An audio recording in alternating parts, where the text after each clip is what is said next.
Hey guys, Alf here. Today I'm going to be reviewing the 2016 movie Blair Witch. So before I start off, I want to show off this awesome shirt I got. It's so cool. Somebody very special gave it to me and I love it so much. So as you might already know, the 2016 Blair Witch is a sequel to the 1999 film The Blair Witch Project.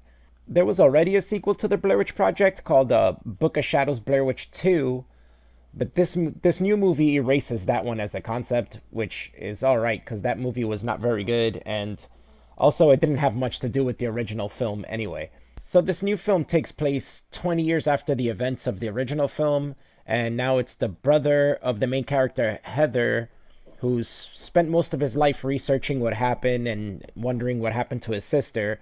He discovers a video taken in the house in those woods where his sister disappeared, and in the video, the person holding the camera looks in a mirror, and he believes it's his sister that he's seeing. So he wants to get a crew together to go into the woods and look for his sister and see what happened to her. So main character James wants to go into the woods and document it with his friend Lisa, who is a film student and a documentarian. And he takes his best friend Peter with him and Peter's girlfriend Ashley. And the film starts off a lot like the original film, where they're like interviewing people, going through the town, and talking about the lore of the Blair Witch and the area. So in the town, they go to visit the people who posted the video, and their name is Lane and Talia, and they're kind of like young people who live in the town that are obsessed with the folklore and the legends of Blair Witch and the forest, and they want to know all about the curse and stuff, and they want to go with these people into the woods to document everything. From there, the film progresses like a standard found footage movie. You know, it slowly builds up. Little things happen where you're like, "Whoa, it's crazy," and then it gets more and more intense as the film goes. The film was directed by Adam Wingard and written by Simon Barrett, which they've been pretty good in the past. They made You're Next, which was a really good movie, and they had skits in VHS and VHS 2, which are both really good too. The movie was filmed as The Woods, and they didn't reveal that it was a Blair Witch sequel till like the very first screening. They even had fake posters for the movie, you know, that says The Wood on it, all over Comic Con where they first screened it. And then finally, after they screened it, is when they revealed this is the Blair Witch, you know, sequel to the Blair Witch Project. So, fair warning, before I go into this any deeper, I'm probably gonna have some spoilers. So, if you don't want some parts of the movie spilled for you, you could stop watching now or skip forward. I'm not gonna reveal the ending or anything that important, or just like the things that you might see that would be surprising if you watched it for the first time. So one of the things I really liked about this movie was that it added on to the original film. There was a lot more lore to it, more backstory for the Blair Witch. They actually show the Blair Witch now, and you get to see her. She has these long, spindly arms and legs, which they explain as having been stretched out. When they hung her, they tied rocks to her arms and legs, and it stretched out her legs, I guess.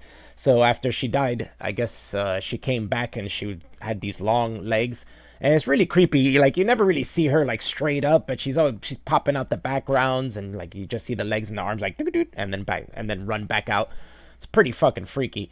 Another thing I really enjoyed about this is they mess with the concept of time, like being in the woods. Time doesn't work the same. People would get separated and then come back and say like, what day is it for you? Like it's been 5 days for us. It's only been a day for us, you know. And you'll see the same character later, but they'll have a full beard and it's only been like half a day. It's always night. The sun never comes up and stuff like that. It's pretty interesting. I really like that concept. They didn't delve too deep into it, and I kind of wish they did. But maybe if they make a sequel, they will. So I basically enjoyed this film. It's fun.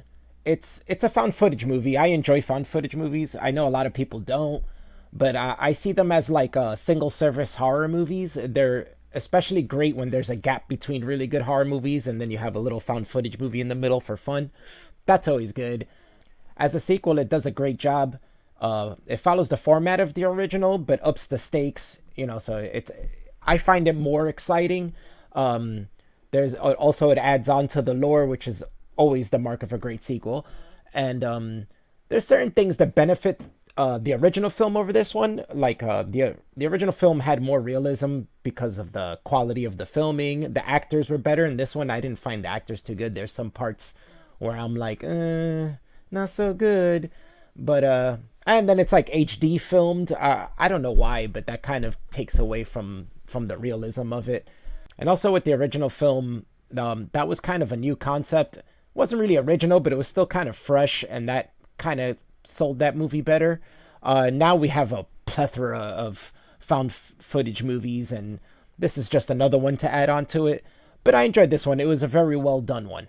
So because I found this movie so much fun, I think it's good for one or two viewings. I'm gonna grade it a solid B. Probably the lowest rating I've given a movie so far, but it's still good. It's worth a watch. Like, think if you're above B, it's kind of like movies you would watch multiple times.